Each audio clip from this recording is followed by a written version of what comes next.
soulageant la misère, et toujours servir son prochain, tel est notre dessein. L'amitié, la seule, unique et vraie, liberté, sœur de fraternité. L'amitié, celle de l'humanité. Loyauté, vive le district ultime,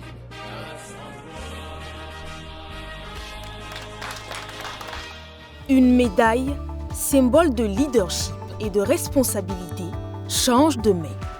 Madame Yvette Bien-Ien succède ainsi à Monsieur Koudbi Jean-Berry Oudougou, prenant officiellement le commandement du Lions Club Ouagadougou Karité pour un mandat d'une année. En tant que présidente entrante et unique femme de notre club, je mesure pleinement l'honneur, mais aussi la responsabilité de cette mission. Entrepreneuse reconnue, fondatrice de la résidence Kawero et de l'agence de voyage Phoenix, Madame Yvette Bien-Ien décline le programme ambitieux de son mandat, axé sur l'inclusion, l'écoute et la cohésion. La mission principale pour notre club et pour moi en particulier, c'est déjà de pouvoir mettre en œuvre mon plan d'action qui épouse la vision du gouverneur.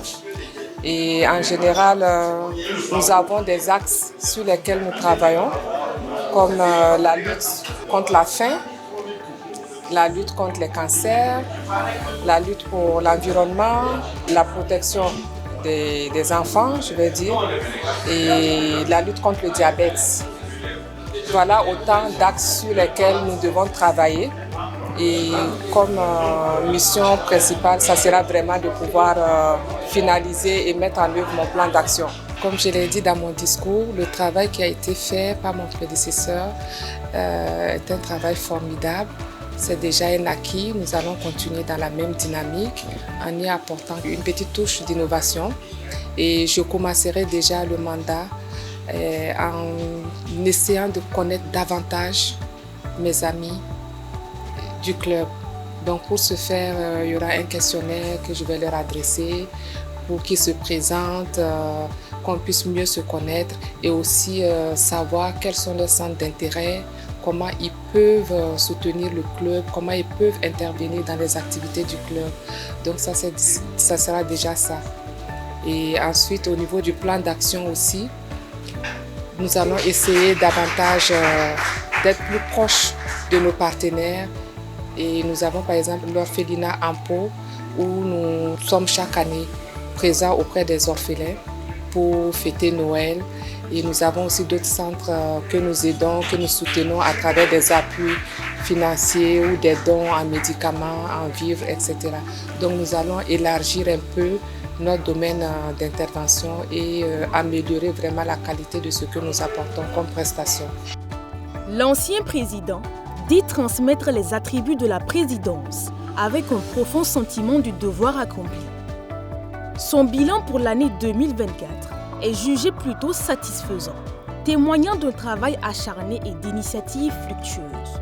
On a honoré nos engagements financiers déjà au niveau du board et du district.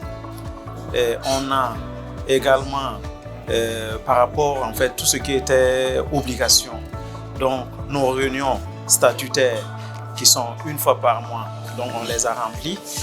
Et les repas statutaires également, une fois par mois, on les a remplis.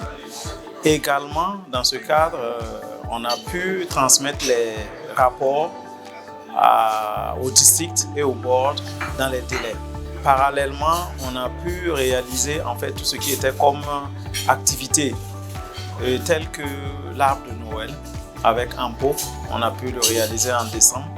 En octobre, on a pu participer à la journée du léonisme. Voilà, et où on a pu quand même récolter un certain montant qui nous a permis en fait d'acheter des vivres, voilà, pour les personnes vulnérables. Président d'honneur de cette cérémonie, le premier vice-gouverneur élu du district 403, Par ailleurs, président fondateur de Ouagadougou Carité, M.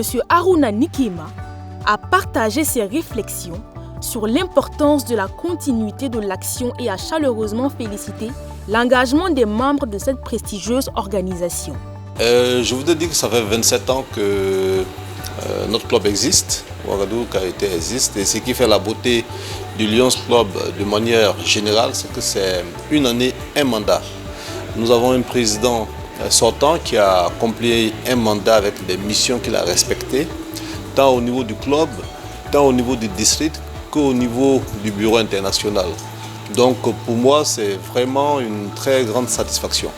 Parce que Ouagadougou Carité a honoré notre tradition et notre coutume d'avoir des mandats de succès. Le bureau entrant sera à la hauteur parce que notre présidente écrit les pages, une grande page de l'histoire de Ouagadougou Carité. Parce qu'en 27 ans, c'est la première fois que nous ayons une femme présidente de notre club. Donc pour nous, c'est un événement très heureux. Nous avons voulu cela. C'est la seule dame de notre club et aujourd'hui, elle va diriger le club. Et quand on regarde déjà son expérience, elle a gravi les échelons dans notre club. Elle a occupé beaucoup de fonctions. Elle s'est entourée de membres très expérimentés, jeunes, dynamiques, qui en veulent. Et en plus de ça, elle a un plan d'action qui, je pense, qui sera en faveur des nécessiteux et des personnes qui ont besoin de nous. Donc je suis très confiant que cette année, nous aurons un autre succès encore à Ouagadougou Carité avec Yvette Bian, notre nouvelle présidente. Dès ses premiers pas, la nouvelle présidente a posé un acte fort à travers la mise en place d'un outil numérique dédié aux échanges et au partage entre membres. Cette cérémonie de passation n'a pas été qu'un simple changement de garde, mais aussi une occasion de convivialité et de retrouvailles pour les membres du Lions Club Ouagadougou Carité. En marge de cet événement, un nouveau membre a également été accueilli, affirmant son engagement à contribuer activement aux missions de l'organisation.